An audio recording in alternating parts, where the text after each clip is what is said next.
The bass thrummed through my bones like a second heartbeat as I moved behind the bar, my hands working with the kind of muscle memory that comes from 3 years of perfecting the same dance. Pour, shake, strain, smile. Pour, shake, strain, smile. The ritual kept me grounded even when my mind threatened to drift toward dangerous territories I'd promised myself I'd abandoned. Midnight Velvet wasn't just any bar. It was the kind of place where secrets came to breathe in the dark, where the city's power players came to pretend they were just like everyone else, where the music was always loud enough to drown out conscience, but never quite loud enough to silence memory. I'd built this place into what it was, a sanctuary of controlled chaos, of calculated hedonism, of freedom within carefully drawn lines. The irony wasn't lost on me that I managed a bar owned by the one man I'd run from to find freedom. Sophia. Marco's voice cut through my thoughts, pulling me back to the present. He leaned across the polished mahogany, his smile easy despite the calculating look in his eyes.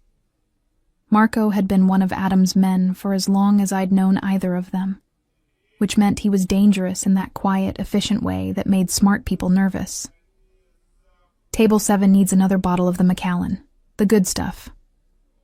I nodded, already reaching for the top shelf where we kept the bottles that cost more than most people's monthly rent. My fingers wrapped around the familiar glass, and I felt that small thrill of power that came from controlling something valuable, even if it was just whiskey that would be gone by morning. The crowd tonight was the usual mix. Young professionals trying to look dangerous, actual dangerous people trying to look professional, and the tourists who'd somehow stumbled past our velvet rope and would have stories to tell for years about the night they drank in a place that technically didn't exist on any official city map. I loved it. Every messy, contradictory, beautifully chaotic second of it. "You're smiling," Jenna observed, sliding up beside me to grab fresh glasses. She was new, barely 3 weeks in, and still looked at the clientele with wide eyes that suggested she hadn't quite figured out what kind of establishment she was really working at. "Must be a good night." "Every night's a good night when you know what you're doing," I replied, letting just enough edge into my voice to remind her that authority here wasn't about volume. It was about certainty. I'd learned that from watching Adam, though I'd never tell him that. Some lessons from the past were useful even when you wanted nothing to do with the teacher. I moved through the bar with practiced grace, delivering the Macallan to table 7 where 3 men in expensive suits looked up at me with the kind of appreciation that would have made me uncomfortable once. Now, I just smiled, the one that said I saw exactly what they were thinking and found it mildly amusing, and returned to my domain behind the bar. The door opened, bringing with it a blast of October air that made the candles flicker across the room. I didn't look up immediately. Part of managing a place like this was knowing when to pay attention and when to let moments unfold naturally.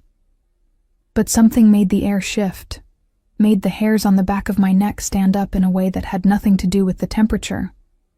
When I finally raised my eyes, the world narrowed to a single point of absolute certainty.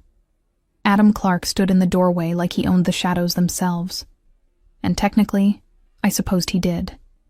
He owned this bar, the building it occupied, probably half the block it sat on, and a good portion of the city's underground operations that made places like Midnight Velvet possible. But what caught my breath wasn't the power he radiated.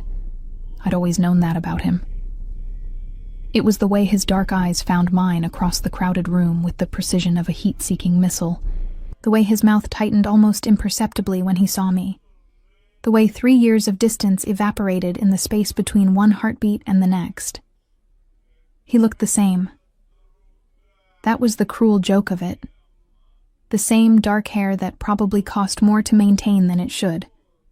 The same sharp jaw that had traced paths down my neck while I gasped his name. The same broad shoulders that filled out his charcoal suit like it had been designed by someone who understood exactly what kind of weapon the male form could be. But it was his eyes that held me frozen. Dark, intense, and fixed on me with the kind of focus that used to make me feel like the only woman in any room. Now, it just made me acutely aware of how carefully I'd constructed the walls between who I'd been and who I'd become. I forced my hands to stay steady as I finished pouring the drink I'd been working on. Forced my breathing to remain even. Forced myself to remember that I was Sophia Miller, manager of the most successful underground bar in the city, not the woman who'd once fallen so hard for Adam Clark that she'd nearly lost herself in the process. Sophia. Marco appeared at my elbow again, his voice low. Boss is here. I noticed, I replied, proud of how level my voice sounded, as if my heart wasn't trying to claw its way out of my chest, as if I hadn't spent 3 years constructing an entire life specifically designed to avoid this exact moment. Adam moved through the crowd with the same fluid grace I remembered, people instinctively shifting out of his path without even seeming to register they were doing it. That was power. Not the kind you shouted about, but the kind that lived in your bones and radiated outward until the world bent around you. He reached the bar and settled onto one of the stools, with the casual ease of someone who knew exactly how much he intimidated everyone around him, and chose not to care. His eyes never left my face. Sophia Miller, he said, and hearing my name in his voice again was like touching a live wire. It's been a while. 3 years, 2 months, and 17 days, I replied before I could stop myself. Then, because showing weakness was never an option, I smiled, the dangerous one, the one that had made him crazy back when we were destroying each other. But who's counting? Something flickered in his dark eyes. Amusement? Desire? The old familiar dance of power that had always existed between us? Apparently you are. I'm good with numbers. I reached for a glass, needing something to do with my hands that wasn't reaching across the bar to see if his jaw still felt the same under my fingertips. What can I get you? I'm assuming you didn't come to one of your own establishments just to make small talk with the help. The help? He leaned forward slightly, and I caught that scent. Expensive cologne mixed with something uniquely him that used to make me want to crawl inside his skin. Is that what you're calling yourself now? That's what I am now. I met his gaze steadily, refusing to be the first to look away. Manager of Midnight Velvet, employee of the month for the past 36 months running, which I realize is a bit redundant, but it looks good on paper. You've done well with the place. His eyes swept the bar, taking in the subtle improvements I'd made over the years, the lighting that made everyone look like they had secrets, the seating arrangements that encouraged intimacy without feeling cramped, the music selection that kept the energy high without overwhelming conversation. Revenue's up 40% since you took over. Of course he knew the exact numbers. Adam knew everything. It was simultaneously one of the things I'd loved about him, and one of the things that had made leaving necessary. I'm good at my job, I said simply. You're good at everything you do. The way he said it, low and intimate, made heat pool in my stomach. That was never in question. Before I could formulate a response that wouldn't reveal how much his presence was affecting me, Marco appeared at Adam's shoulder, leaning in to murmur something I couldn't hear over the music. Adam's expression didn't change, but I saw the slight tension that entered his shoulders. I need to handle something, he said, standing in one fluid movement. But we're not done, Sophia. Not even close. I didn't realize we'd started anything, I replied, though we both knew it was a lie. We'd started something 3 years ago that neither of us had ever finished, and his presence here tonight suggested the universe wasn't done forcing us to deal with it. He smiled, that slow, dangerous smile that had always preceded the moments when he'd kiss me like he was claiming territory. Keep telling yourself that. Then he was gone, disappearing into the private rooms at the back, where I knew he conducted business that had nothing to do with liquor licenses and everything to do with the empire he'd built in the city's shadows. I let out a breath I hadn't realized I'd been holding. Holy shit, Jenna breathed beside me. That was Adam Clark. The Adam Clark. I've never seen him in person before. He's even more intense than the rumors suggest. The rumors don't know the half of it, I muttered. reaching for the bottle of vodka and pouring myself a shot before I could think better of it. I normally didn't drink while working, but Normal had just walked out of my life 3 years ago and apparently decided to make a dramatic reappearance. The rest of the night passed in a blur of drinks and forced smiles, and the constant awareness that Adam was somewhere in the building, conducting whatever business required his personal attention. I felt his presence like a weight, like gravity had shifted, and I was being pulled toward something I'd spent 3 years running from. At 2 a.m, I finally locked the doors behind the last stragglers and began the closing routine. The bar looked different in the quiet. Less seductive, more honest. Just wood and glass, and the lingering scent of expensive whiskey and cheaper perfume. "You can head out," I told Jenna and the 2 other bartenders who'd worked tonight. "I'll finish up here." They didn't argue. No one argued with me anymore. I'd earned that respect through 3 years of being consistently fair, occasionally ruthless, and never, ever showing vulnerability. Once they were gone, I let myself sag against the bar, pressing my palms flat against the cool wood. My reflection stared back at me from the mirror behind the bottles. Dark hair that I'd learned to wear loose again after Adam. Dark eyes that I'd learned to line with just enough makeup to look dangerous instead of fragile. Lips that I'd learned to paint red because it made me feel powerful. I looked like a woman who had her shit together. It was an impressive illusion. "You've changed your hair." I didn't jump, didn't gasp, didn't give him the satisfaction of being startled, even though my heart immediately kicked into overdrive. Instead, I straightened slowly and turned to find Adam standing in the doorway to the private rooms.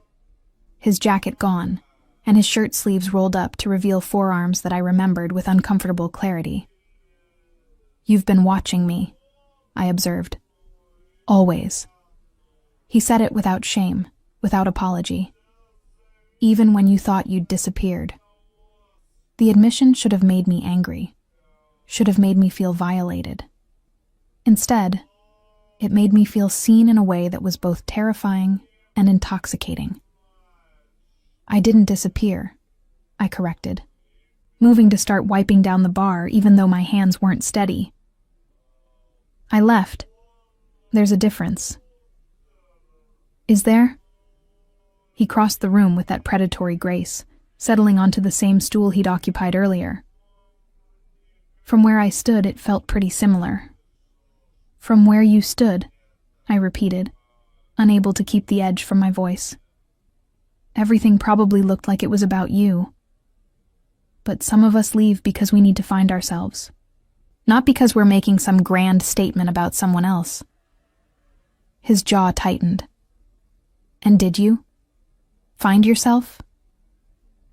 I looked up, meeting his dark eyes with all the certainty I'd cultivated over 3 years of building a life that was entirely mine. "What do you think?" The air between us crackled with everything we weren't saying. 3 years of silence, of unanswered questions, of a connection that had been so intense it had nearly consumed us both. It was all there, hanging between us like smoke. "I think," he said slowly, his voice dropping to that low register that used to make me shiver, "that you look more like yourself than you ever did when we were together. And I think that should make me happy for you." "But it doesn't? But it makes me want you even more." The honesty of it stole my breath. This was always the thing about Adam. He never played games with what he wanted. He was dangerous, yes. Controlling, absolutely. But he was never dishonest about his desire. "You can't just," I started, but he held up a hand. "I'm not asking you for anything, Sophia. Not tonight. I'm just telling you the truth, because apparently, we're being honest now." He stood, and I hated that my body responded to his proximity, that every cell seemed to lean toward him like a flower toward the sun.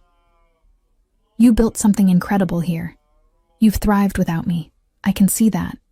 And I'm man enough to admit that part of me hates it even while the rest of me is proud as hell. I don't need your pride. I said, but my voice lacked conviction. No, he agreed. You don't need anything from me anymore. But want? That's a different question, isn't it? He was close enough now that I could see the faint scar along his jaw, the one he'd gotten in a fight I'd never asked about, because there were parts of his life I'd learned not to question. Close enough that I could feel the heat radiating from his body, could remember with perfect clarity what it felt like to be pressed against him. "Good night, Sophia," he said softly.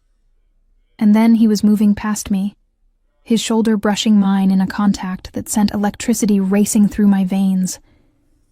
I waited until I heard the back door close before I let myself breathe again.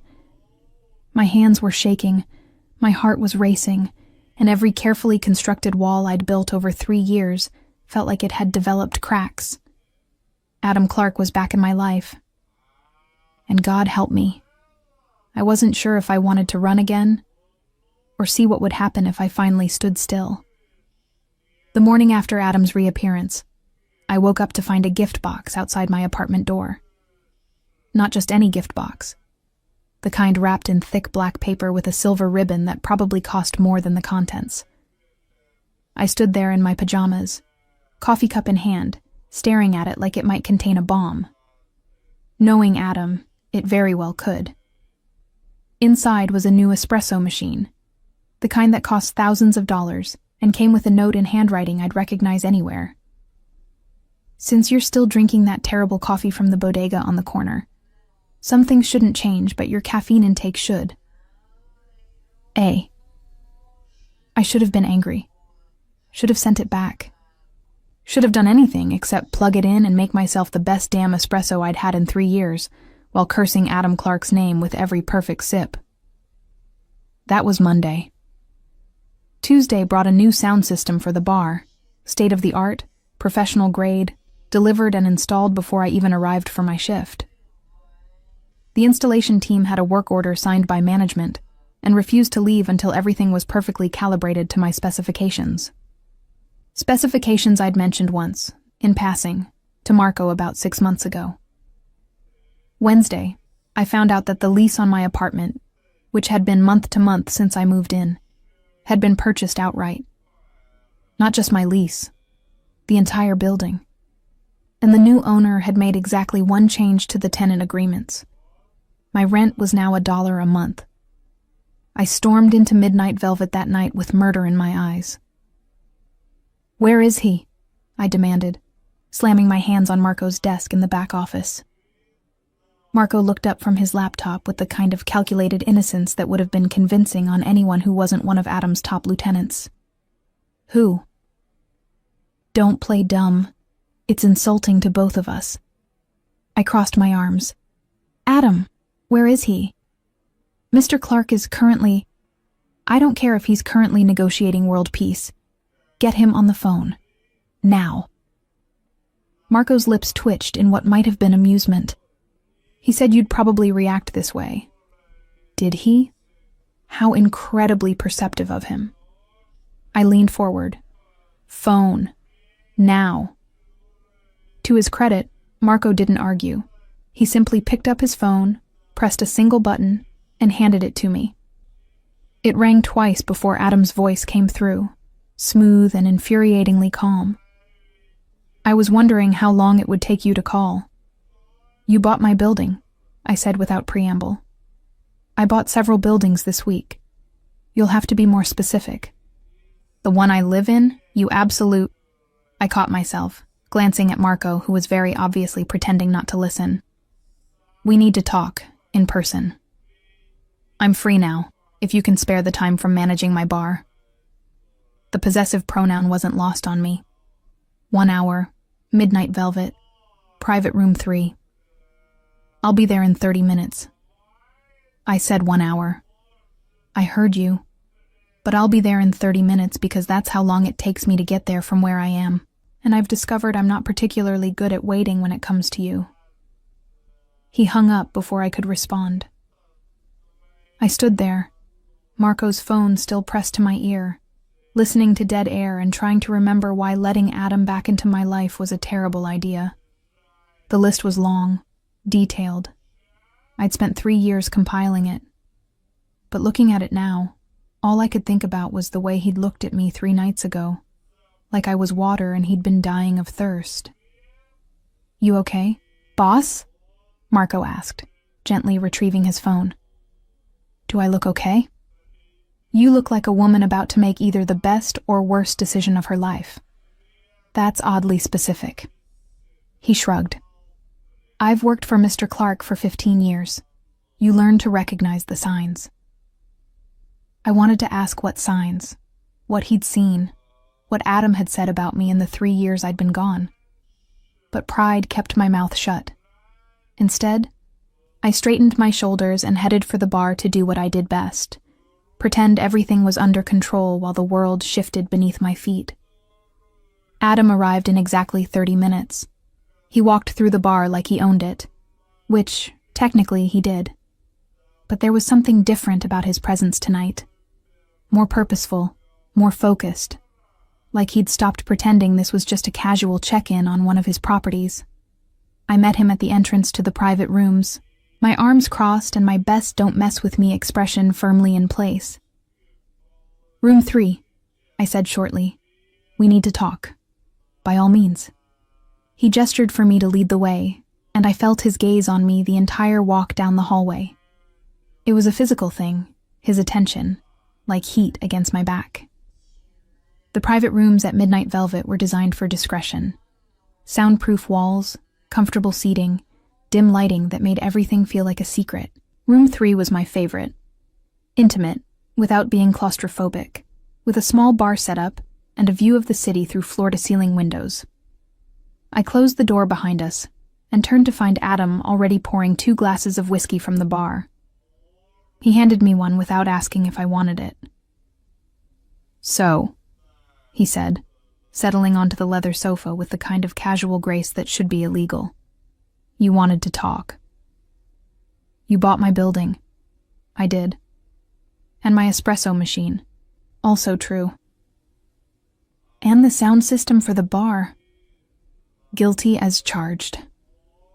He took a sip of his whiskey, watching me over the rim of the glass. "Is there a question in there somewhere?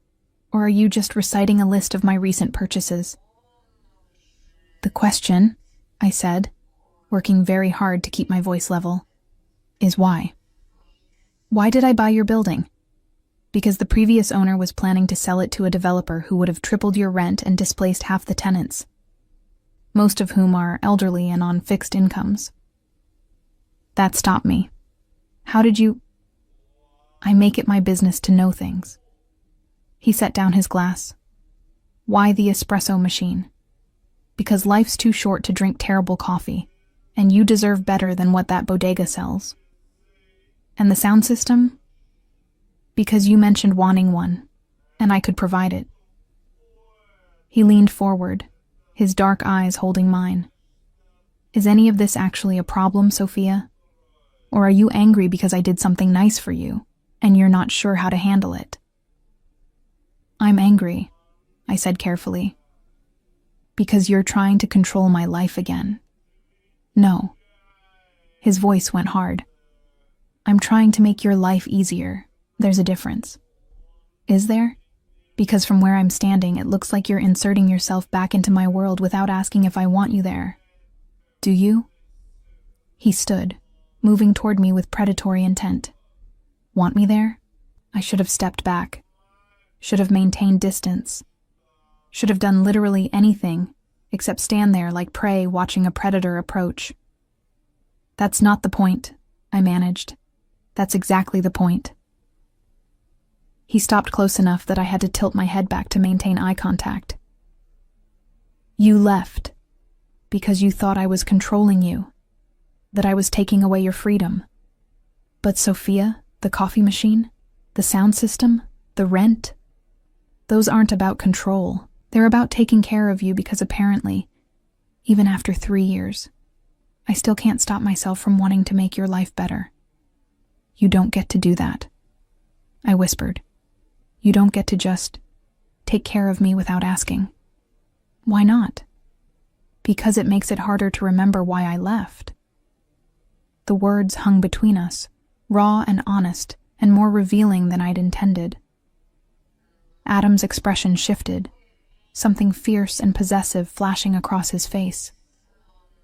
"Good," he said quietly. "Because I've spent 3 years trying to forget you, Sophia, and it hasn't worked. Not even a little bit. So if my taking care of you makes you remember what we had, I'm not even slightly sorry." Before I could respond, my phone buzzed in my pocket. I pulled it out, grateful for the interruption, and froze at the message on the screen. "Unknown number. Does he know yet? Or are you still playing pretend? We should talk." V. The blood drained from my face. I must have made some sound because Adam was immediately alert, his hand on my arm. "What is it?" I looked up at him, my heart racing for entirely different reasons now. "When you said you make it your business to know things, what exactly do you know about my life over the past 3 years? His eyes narrowed.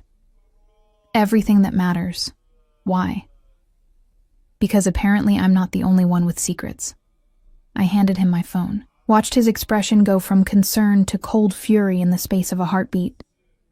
"Who," he asked, his voice deadly quiet, "is V?" "That," I said, taking back my phone, "is exactly what I'd like to know." The silence that followed my question was the kind that precedes explosions. Adam's thumb moved across my phone screen, reading the message again, as if the words might change meaning with repetition. They didn't. When he finally looked up, his expression was carefully blank, which I'd learned years ago was far more dangerous than visible anger.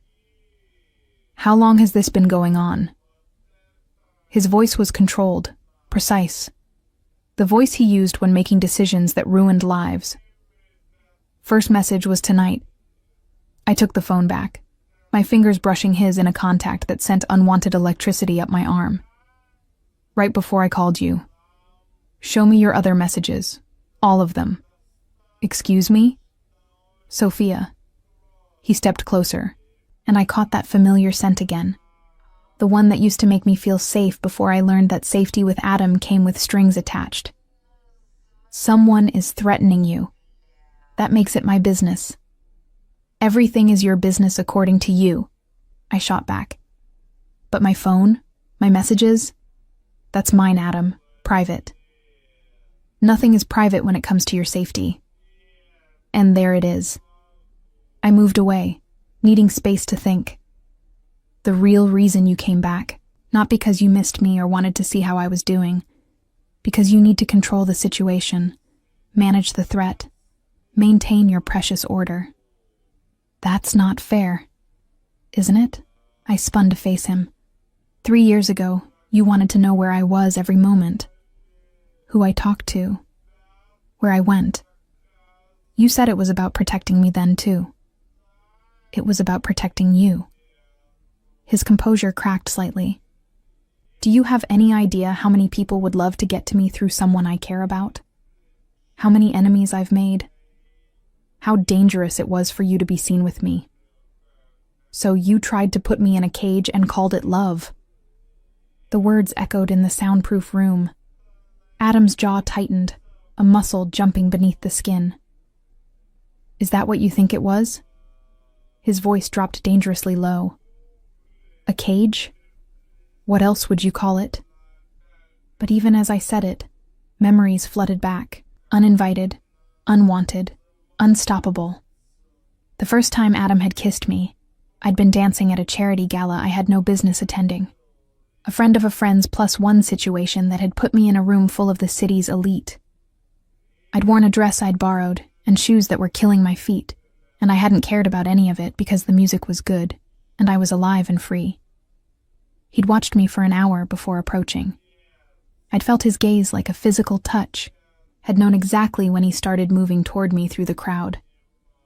"You're trouble," were the first words Adam Clark ever said to me. "And you're used to people doing what you tell them," I'd replied, not backing down even though something in his dark eyes made my pulse race.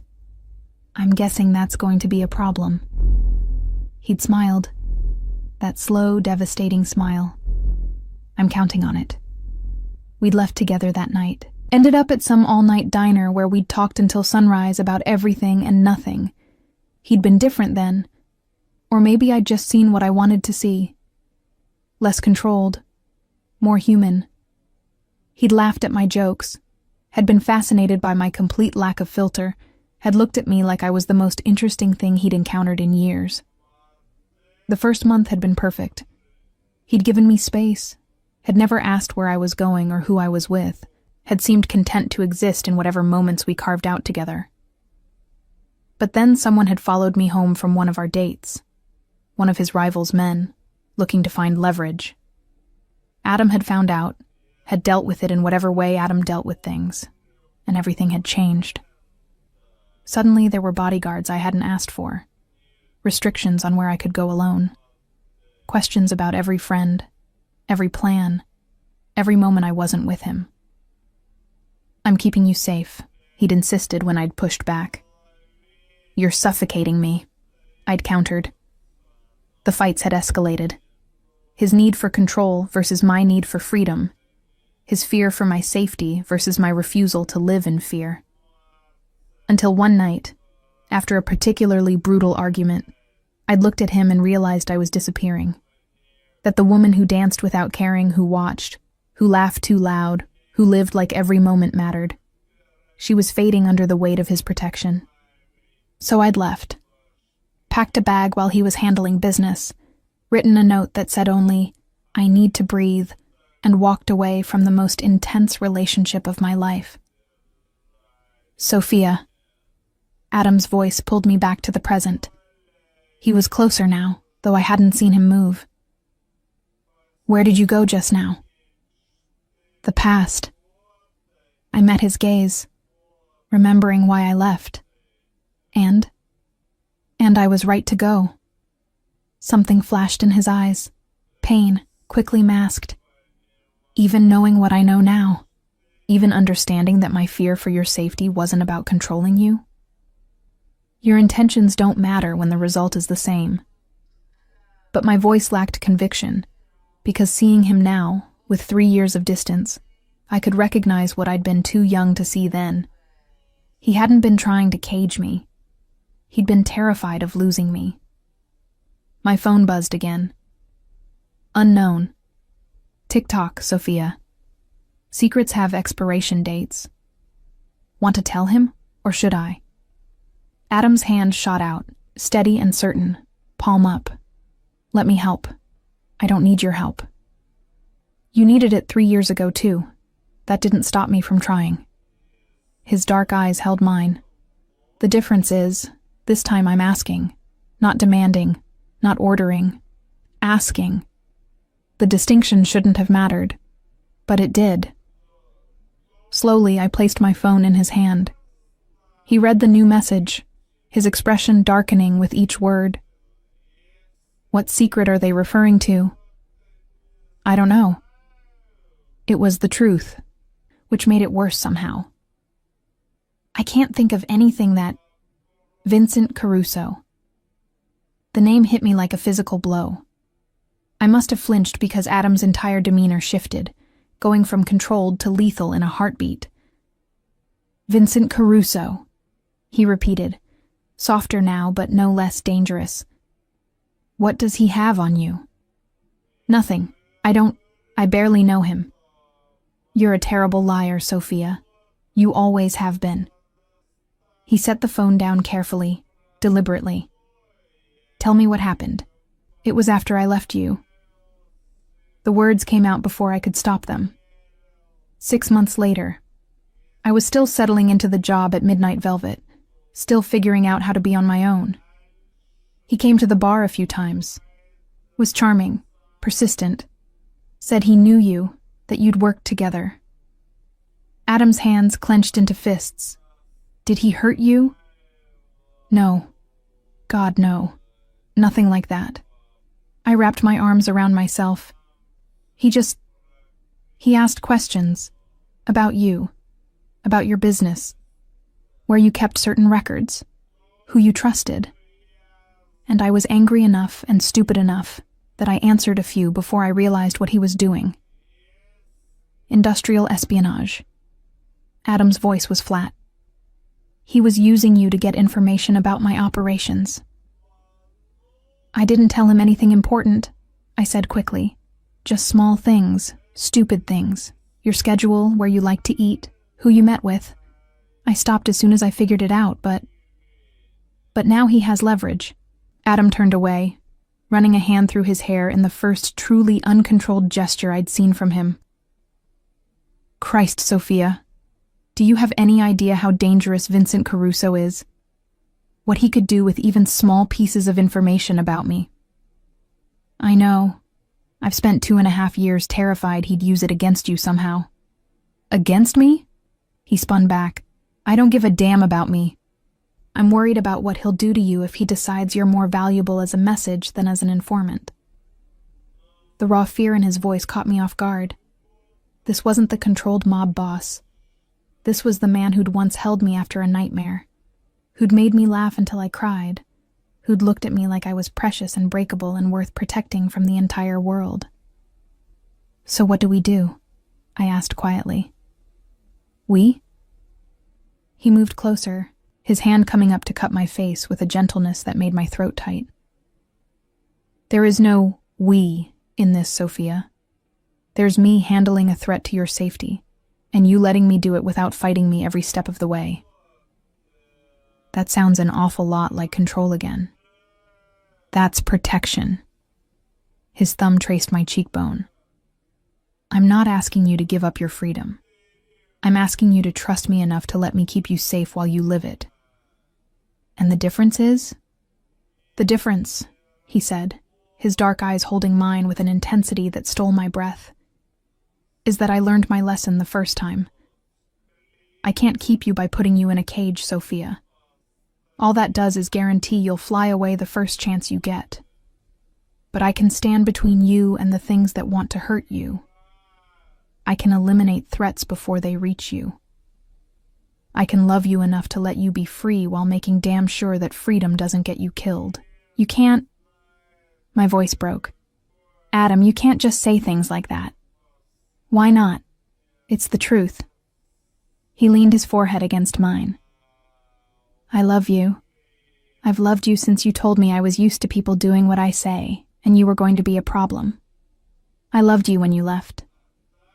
I loved you through 3 years of silence. And I'll love you whether you choose to stay or run again. But this time, I'm asking you to stay, to let me prove that I can protect you without controlling you, that I can love you without suffocating you. My phone buzzed once more on the table behind us. Unknown. 72 hours, Sophia.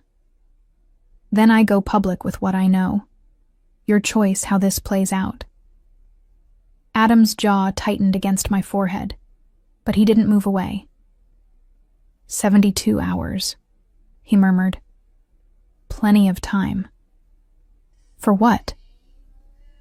He pulled back just enough to meet my eyes, and the cold calculation I saw there was the Adam Clark the world feared.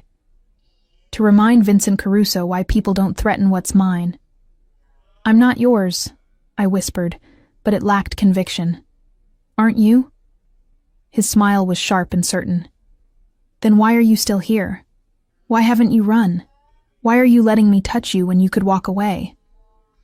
Because running hadn't worked the first time. Because 3 years without him had been longer than 3 lifetimes. Because the woman I'd become in his absence was strong enough now to stand beside him without losing herself. I hate you, I said instead. No, you don't. He pressed a kiss to my forehead.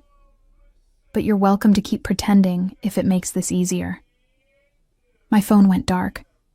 Somewhere in the bar beyond this room, music thumped and people laughed, and life continued like the world wasn't shifting beneath my feet. Okay, I heard myself say. Okay, you have 72 hours to deal with Vincent Caruso. But Adam, this doesn't mean I'm yours. It means I'm giving you a chance to prove you've changed. That's all I'm asking for. He stepped back, the mob boss mask sliding back into place. Now tell me everything you remember about your interactions with Caruso. Every detail, no matter how small. And as I began to talk, recounting conversations I'd tried to forget, I realized I'd just made a choice. Not to be Adam's. Not to surrender my hard-won freedom, but to see if maybe, just maybe, there was a way to be free and loved at the same time. Adam left Midnight Velvet at 4 a.m. with a list of everything I could remember about Vincent Caruso, and a promise that I'd hear from him within 24 hours. I didn't sleep. Instead, I stayed at the bar, cleaning things that were already clean, reorganizing bottles that were perfectly organized, and generally trying not to think about how easily I'd let Adam back into my life. The sun was rising when my phone rang. "Pack a bag," Adam said without preamble. "Enough for 3 days." "Excuse me?" "Vincent knows where you live, where you work, where you get coffee every morning at that place on 5th Street, the one with the terrible pastries you love anyway." His voice was matter-of-fact. "Until I've handled this, you're staying somewhere he can't find you." "And where exactly is that?" "With me." I should have argued, should have insisted I could take care of myself, should have done anything except ask, "When are you picking me up?" "I'm outside your building now." Of course he was. I found him leaning against a black Mercedes that probably cost more than I'd make in 5 years, looking completely at ease despite the early hour. He was wearing jeans. I'd forgotten he owned jeans, and a dark Henley that emphasized shoulders I'd traced with my hands more times than I cared to remember. "You look tired," he observed as I approached with my hastily packed bag. "You look like you haven't slept either." "I haven't." He took my bag, loading it into the trunk with practiced efficiency. "I've been making calls, arranging things, ensuring that Vincent Caruso wakes up this morning to discover his world is significantly smaller than it was yesterday." "What does that mean?" "It means his primary income source mysteriously dried up around 2 a.m. His suppliers are suddenly unavailable. His protection payments aren't being honored, and his second-in-command just received a very generous offer to work for someone else." Adam opened the passenger door. "Get in. I'll explain the rest on the way." The car's interior smelled like leather, and expensive cologne, and Adam. I sank into the seat, simultaneously exhausted and wired with an adrenaline I couldn't quite shake.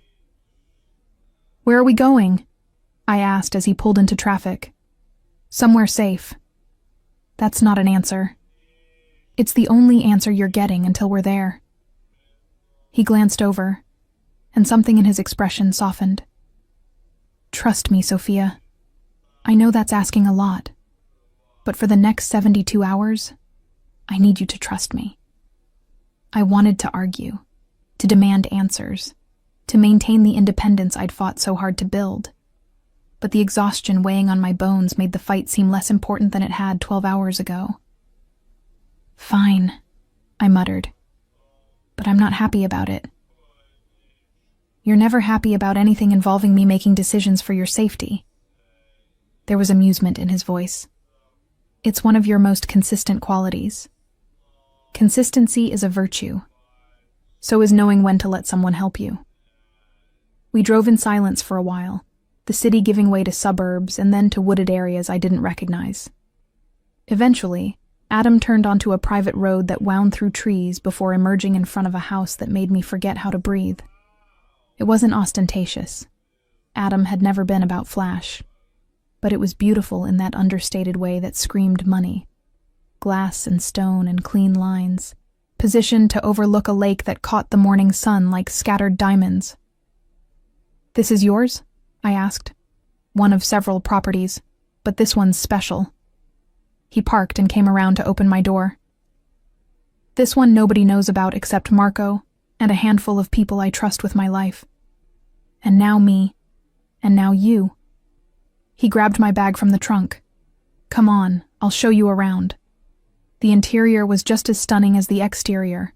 Open concept, floor-to-ceiling windows, furniture that managed to be both comfortable and clearly expensive. But what caught my attention was the small details. Books on the shelves that I recognized as favorites I'd mentioned years ago.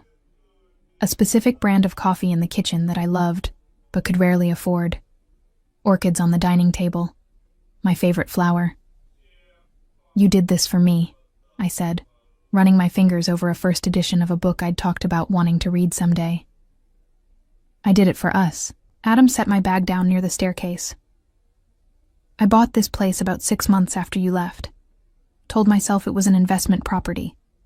But I spent the next 2.5 years making it into something you'd love, even though I wasn't sure you'd ever see it."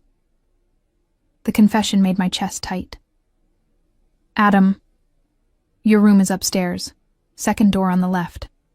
He cut me off, perhaps sensing I was about to say something neither of us was ready for. "Guest bathroom is attached. There's a closet with some clothes that should fit you. I had someone pick them up based on your current size." "You had someone—" I stopped. "Of course you did, because you know my size. I know everything about you, Sophia." His dark eyes held mine. I always have. It should have creeped me out, should have felt invasive. Instead, it felt like being known in a way I'd never experienced with anyone else. "I need to shower," I said, needing distance to process the emotions swirling through me. "And sleep. And possibly drink an entire bottle of wine. There's wine in the cellar. Help yourself." He moved toward the kitchen. "I'll make breakfast when you wake up. We can talk about next steps then." I was halfway up the stairs when his voice stopped me. "Sophia?" I looked back. "Thank you," he said quietly, "for trusting me enough to come here." "I haven't decided if I trust you yet," I replied, "but I'm too tired to run, so consider this a tactical retreat rather than surrender." His smile was small but genuine. "I'll take what I can get." The bedroom was perfect. Large enough to feel spacious, but not so large it was impersonal. The bed was massive, covered in soft gray linens that looked like clouds. The attached bathroom had a shower with multiple heads and a tub deep enough to swim in. I stood under water hot enough to turn my skin pink, letting it wash away the exhaustion and fear and confusion of the past 24 hours. When I finally emerged, wrapped in a towel that was softer than anything I owned, I found clothes laid out on the bed. Not the outfit from the closet, something else. One of Adam's t-shirts and a pair of his sweatpants. I shouldn't have put them on. Should have chosen something from the mysteriously well-stocked closet instead. But the fabric smelled like him, and I was tired enough to allow myself the comfort even if I'd regret it later. Sleep claimed me the moment my head hit the pillow. I woke to afternoon sunlight streaming through windows I'd forgotten to cover and the smell of something cooking downstairs. My phone showed I'd slept for 6 hours. There were no new messages from Vincent Caruso. There was, however, a text from Adam. "Lunch is ready when you are. No rush." I found him in the kitchen, sleeves rolled up, and an apron tied around his waist that should have looked ridiculous, but somehow didn't. He was plating what looked like an omelet with the kind of focus most people reserved for diffusing bombs. "You cook?" I asked from the doorway. He looked up, and something heated flashed in his eyes as he took in the sight of me wearing his clothes. "I have many skills you never discovered." That sounds vaguely threatening. That sounds like a promise. He gestured to the island where 2 plates waited. "Sit, eat, then we need to talk about what happens next." The omelet was perfect. Of course it was. Adam didn't do anything halfway. "Vincent called me this morning," he said after a few minutes of silence. "Wanted to negotiate." "Negotiate what?" "The return of his business operations in exchange for leaving you alone." My fork clattered against the plate. "You didn't—" I told him to go to hell. Adam's voice was calm. Then I reminded him that I could make things significantly worse if he continued to be a problem. He has 48 hours to leave the city. If he's still here after that, I stopped being polite. What does not being polite look like? You don't want to know. He was right. I didn't. But I also couldn't help being impressed by the efficiency with which he'd neutralized a threat that had been hanging over my head for years. Thank you, I said quietly. Don't thank me yet. We still have the actual secret to deal with. What secret? Adam set down his fork, his dark eyes serious. The one Vincent thinks he knows. The one he's been holding over you. Sophia, what information did you actually give him about me? I told him last night, but now, in the clear light of day, I could see he wanted more. Needed to understand exactly what Vincent might know. Meeting times, locations of restaurants you frequented, names of people you did business with, though I didn't know they were business at the time. I thought they were friends. I met his gaze. I told him about the warehouse on the east side, the one you used for storage. Adam went very still. What warehouse? The one with the green door, near the docks? When his expression didn't change, fear spiked through me. Adam, what was in that warehouse? Nothing anymore. His voice was carefully controlled. I moved everything 6 months ago. But if Vincent knew about it when it was operational... He stood, pulling out his phone. Excuse me. I need to make a call. He disappeared into another room, leaving me alone with my omelet, and the dawning realization that I'd given Vincent Caruso information that could have destroyed Adam's empire if used correctly. When he returned 20 minutes later, his expression was grim. How bad? I asked. Manageable. But it explains a few things that happened 2 years ago that I couldn't account for. He sat back down, reaching across the table to take my hand. Sophia, I need you to understand something. What you told Vincent. It wasn't your fault. He manipulated you, used your anger at me against you. That's what people like him do.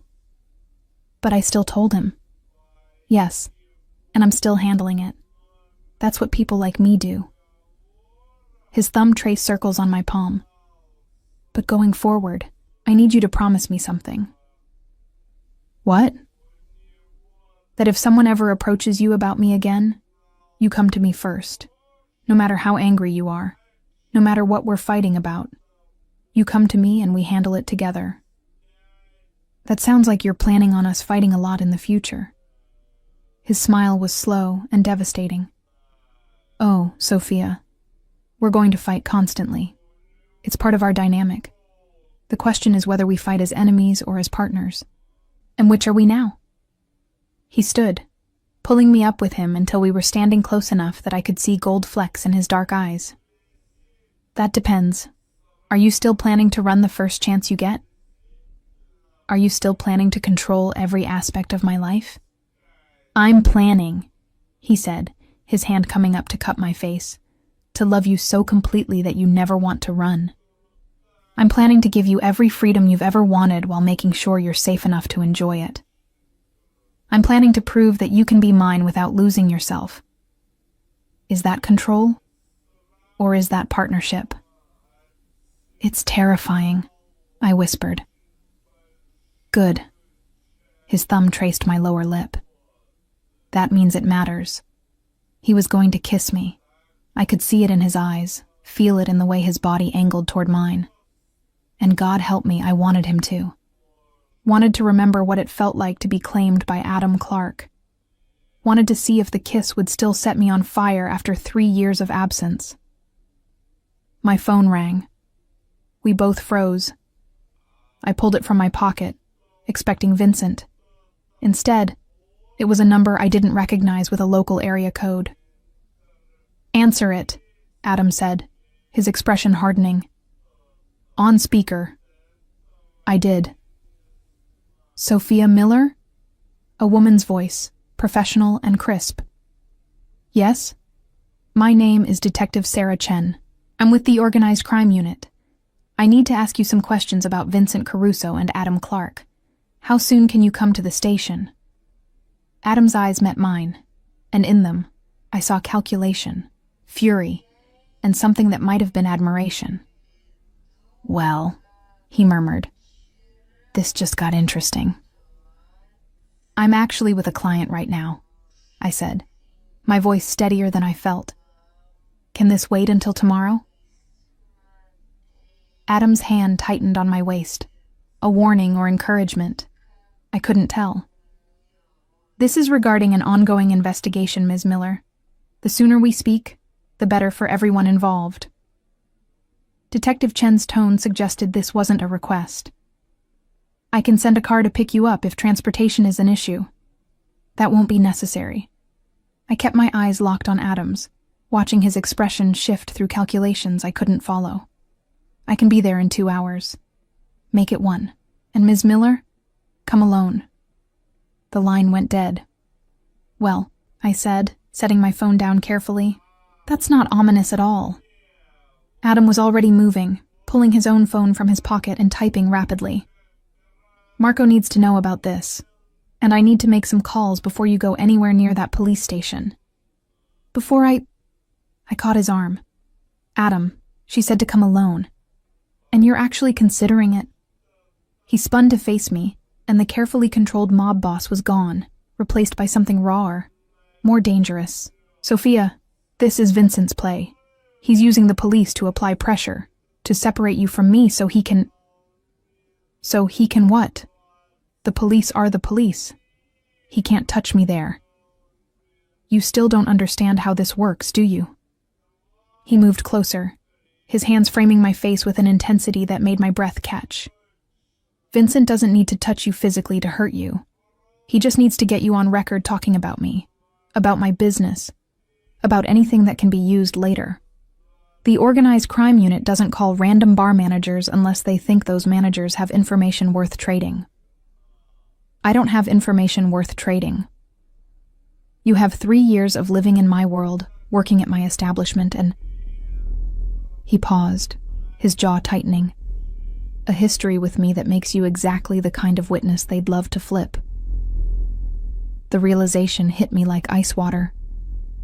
They want me to testify against you.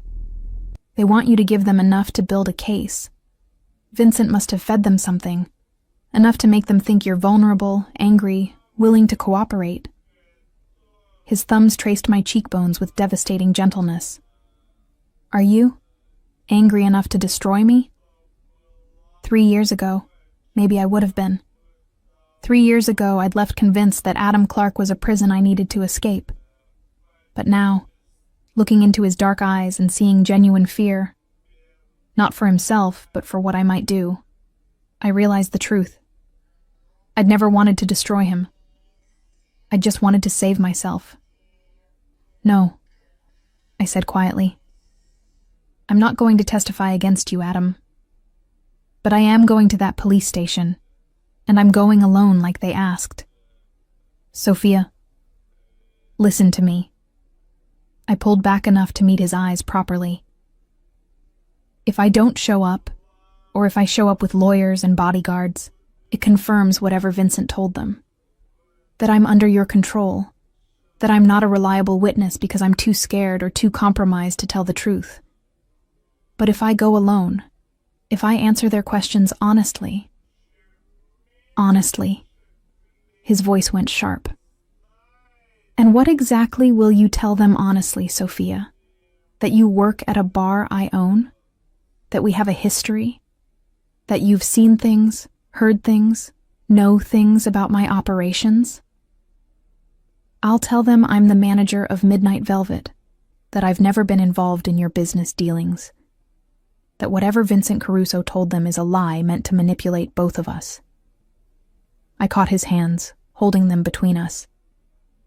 And I'll tell them that I'm not interested in cooperating with their investigation, because I have nothing to cooperate with. They won't believe you. Then that's their problem, not ours. Something shifted in his expression. Surprise, maybe, or the beginning of trust. You said ours. Don't read too much into it. I'm just tired of being a pawn in Vincent's game. But even as I said it, I knew it was more than that. Somewhere between the coffee machine and the lake house and standing in his kitchen wearing his clothes, I'd stopped thinking of Adam's problems as separate from my own. He studied my face like he was trying to memorize it.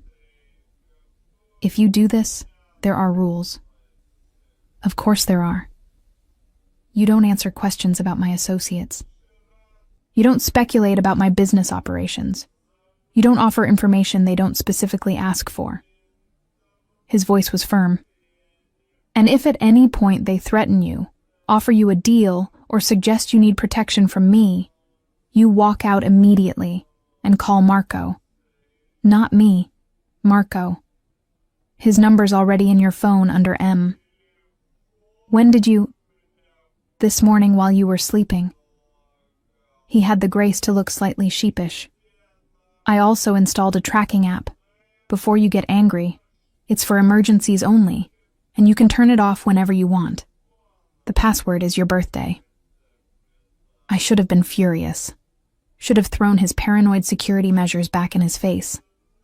Instead, I found myself oddly touched by the fact that he'd given me the ability to disable it. Anything else? I asked. Yes. He pulled me closer, until our bodies were flush and I could feel his heart beating against mine. Don't trust Detective Chen just because she's a cop. Vincent has people everywhere, including in law enforcement. Whatever she tells you, whatever she promises, remember that her job is to build a case, not to protect you. I thought that was your job. It is. His hand slid into my hair, tilting my head back.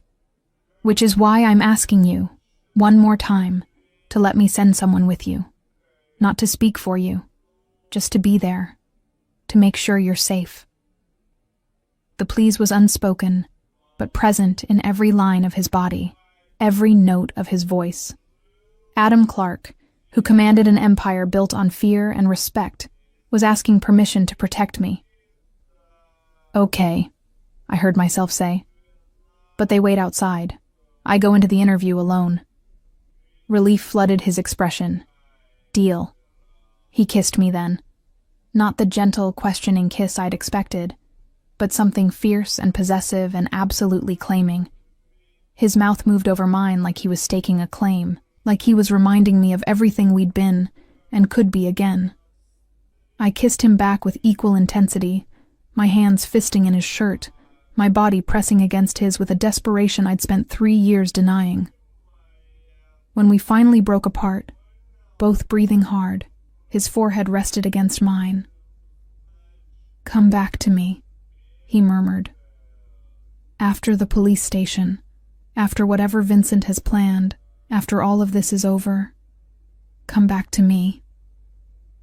I'm not going anywhere yet, but you will." His eyes held mine. "Eventually, you'll have to decide if this, us, is worth the danger, worth the complications, worth binding yourself to a man who lives in shadows. Adam, I know what I'm asking, Sophia. I know what loving me costs." His hand cupped my face. "I just need you to know that I'd pay any price to keep you, even the price of letting you go if that's what you need." The confession stole my breath. This was what I'd needed 3 years ago. The acknowledgement that loving him came with costs, that freedom and safety weren't always compatible, that sometimes the greatest act of love was letting someone choose their own path. "We should go," I said, because the alternative was to stay in this kitchen and make promises neither of us was ready to keep. "I don't want to be late." The drive to the police station was tense and silent. Adam sat in the back of the Mercedes with me, his hand holding mine like he was afraid I'd vanish if he let go. Marco drove with his usual efficient calm, but I could see his eyes flicking to the rearview mirror every few seconds, checking on us. We arrived with 10 minutes to spare. The station was exactly what I'd expected. Institutional gray walls, harsh fluorescent lighting, the smell of bad coffee and bureaucracy. "I'll be right here," Adam said as I reached for the door handle. "The entire time, if you need me." "I know." I squeezed his hand once before letting go. "I'll be fine." Detective Chen was waiting in the lobby. She was younger than I'd expected, maybe early 40s, with sharp eyes and a no-nonsense demeanor that reminded me of every tough female cop I'd ever seen on TV. "Ms. Miller, thank you for coming." She extended her hand. "If you'll follow me." The interview room was small and windowless, with a metal table bolted to the floor and chairs that looked deliberately uncomfortable. A camera blinked red in the corner. "For the record," Detective Chen said as we sat, "you're not under arrest. You're here voluntarily to answer questions related to an ongoing investigation. You're free to leave at any time. Do you understand?" "I understand. Do you want a lawyer present?" "No." Her eyebrows rose slightly. "You're sure? Given your relationship with Adam Clark?" "I don't have a relationship with Adam Clark," I interrupted. "I work at a bar he owns. That's the extent of our connection." "Is it?" She opened a folder, sliding a photograph across the table. It showed me and Adam at the lake house this morning, visible through the windows. My stomach dropped. "We've been surveilling Mr. Clark for 6 months, Ms. Miller, which means we've been watching you for the past 24 hours. So let's try this again. What is your relationship with Adam Clark?" I looked at the photo, at the evidence of Adam's arms around me, his face buried in my hair, the intimacy of the moment captured and weaponized. And I realized Vincent Caruso had played us perfectly. "I want to call my lawyer," I said quietly. Detective Chen smiled. It wasn't a nice smile. "Smart girl. We'll wait." I pulled out my phone with shaking hands and dialed the number Adam had programmed under M. Marco answered on the first ring. "Problem?" "They've been watching the lake house," I said. "They have photos. We're coming in. Don't say another word until we get there."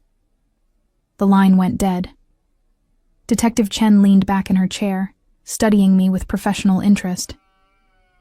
"Vincent Caruso warned us you'd lawyer up the moment things got difficult.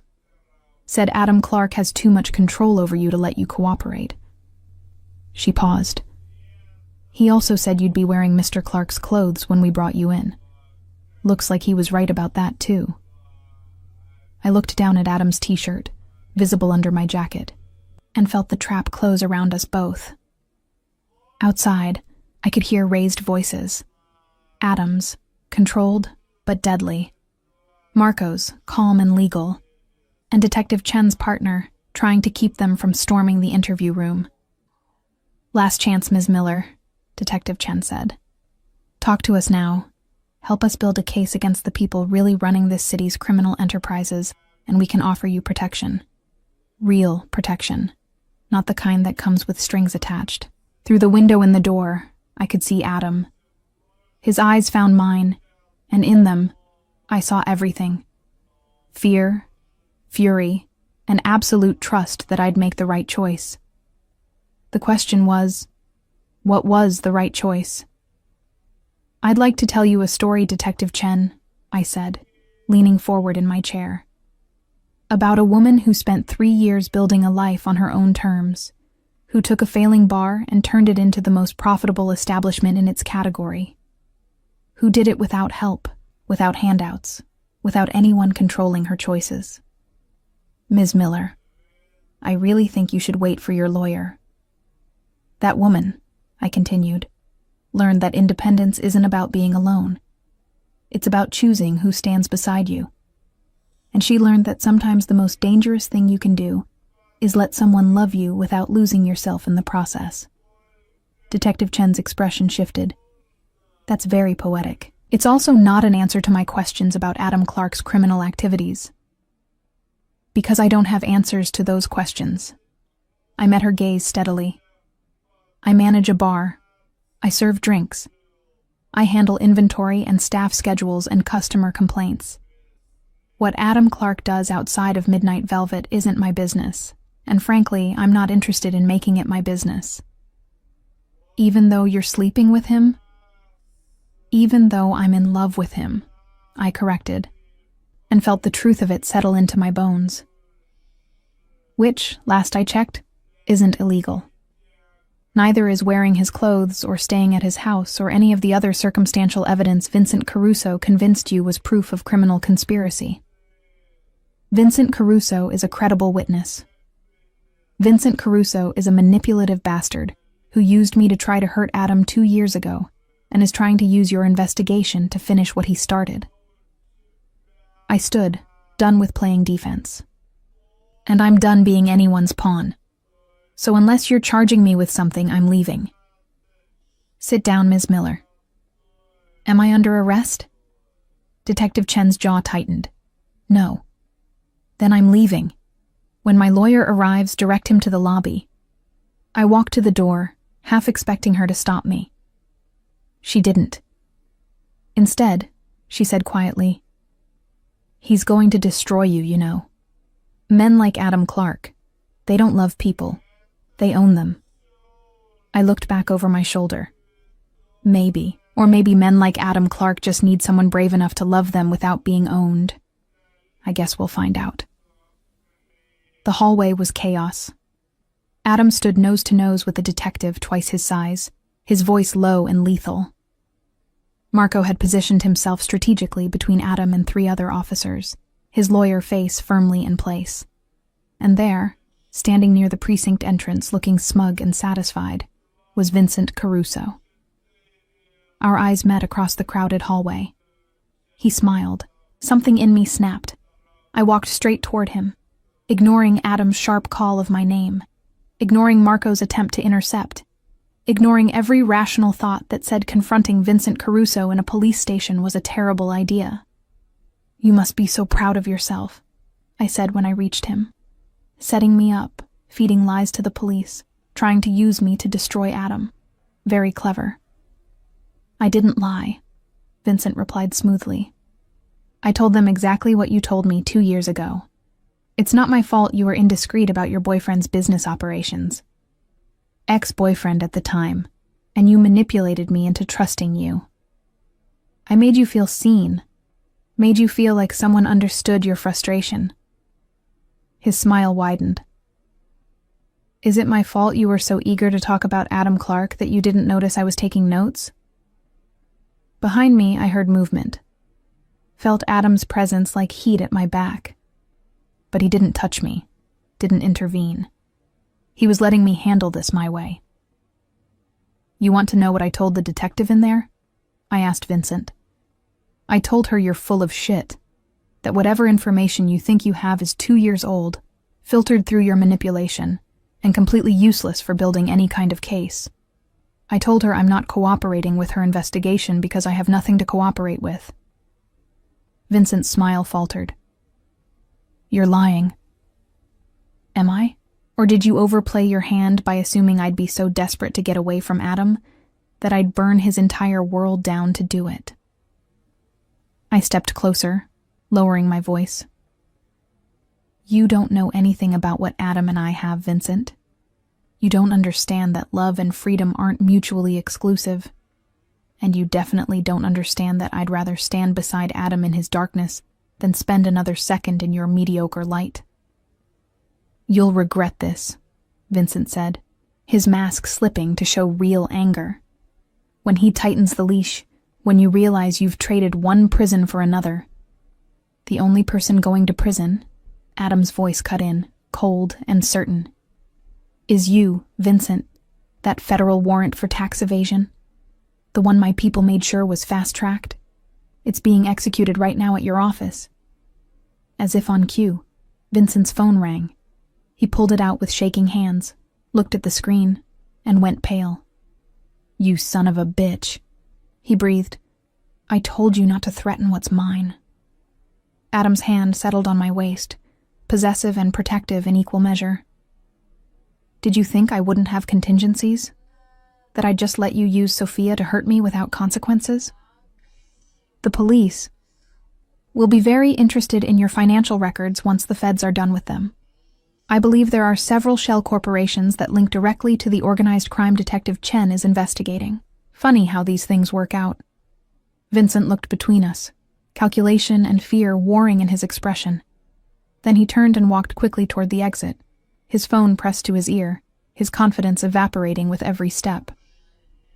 "That," I said as we watched him go, "was extremely satisfying. You called me your boyfriend." Adam's voice held barely suppressed amusement. "In front of the police. On camera. I called you my ex-boyfriend. There's a difference. Is there? He turned me to face him, right there in the middle of the police station with Detective Chen watching from her office doorway, and Marco trying very hard not to smile. Because it sounded an awful lot like you were claiming me, Sophia Miller. Maybe I was. I reached up, my hand cupping his jaw. Someone recently told me that loving someone doesn't mean losing yourself, that you can be free and loved at the same time. I'm choosing to believe him. His eyes darkened with an emotion that made my breath catch. And if he's wrong, if loving him does cost you pieces of yourself, then I'll tell him to back off, and I'll trust that he loves me enough to listen. I smiled. Growth, Adam. We're both capable of it. Are we? But he was smiling too, that rare, genuine smile that transformed his entire face. I love you, Sophia.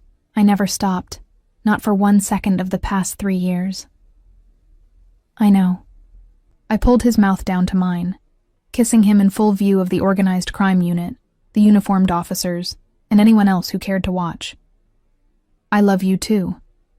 Even when you're overbearing and controlling and putting tracking apps on my phone. Which you haven't disabled yet, he murmured against my lips. Which I haven't disabled yet, I agreed. Because apparently, I'm learning to choose my battles. We should go, Marco said from behind us, his tone suggesting he'd been trying to get our attention for a while. Before Detective Chen decides to arrest you both for public indecency. Adam pulled back with obvious reluctance. He has a point. He usually does. I laced my fingers through Adam's. Take me home. Which home? The apartment? The lake house? The penthouse downtown? Whichever one has you in it. I squeezed his hand. That's home now. The ride back to the lake house was different than the morning's trip. Adam's hand never left mine, his thumb tracing patterns on my skin that spoke of promises and possibilities.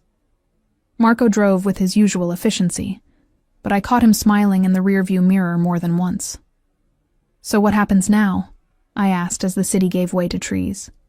With Vincent, with the police, with all of it. Vincent will be busy with federal prosecutors for the foreseeable future, Adam replied. The police investigation will quietly disappear once they realize their primary witness is compromised. And we... He paused, his dark eyes holding mine. We figure out what comes next. Together. Together, I repeated. I like the sound of that. Good. Because I have plans, Sophia. Plans that involve you staying. Really staying this time. What kind of plans? His smile was slow and devastating. The kind where I prove every single day that you made the right choice. Where I give you every freedom you've ever wanted while making sure you're protected enough to enjoy it. Where we build something unbreakable. That's a lot of plans. I'm a man who thinks long term. He pulled me closer until I was practically in his lap. And my long-term plans have featured you since the moment you told me I was trouble and danced away before I could respond. I told you that you were used to people doing what you say, I corrected. You were the one who called me trouble. Because you are trouble. His hand slid into my hair. The best kind. The kind I never want to be free of. Good. I kissed him again, softer this time. Because I'm not going anywhere. Not this time. Not ever. Promise? Promise. And I meant it. Not because Adam had convinced me or controlled me or trapped me, but because somewhere between running away and running back, I'd learned the truth. Freedom wasn't about being alone. It was about choosing who you stood beside. And I chose Adam Clark. With all his darkness, all his protection, all his fierce, possessive love. I chose us. 3 months later, I stood behind the bar at Midnight Velvet, watching Adam conduct business in the private rooms with the same efficiency he brought to everything. But now, when he emerged, his eyes found mine immediately. And when the bar closed, he didn't go back to one of his many properties alone. He came home. To me. We fought, of course, about boundaries and safety and how many bodyguards were really necessary for a simple grocery run. But we also loved, fiercely, completely, with an honesty we'd never managed the first time around. Because this time, we weren't trying to cage or escape each other. We were just choosing, every single day, to be free together. And that made all the difference.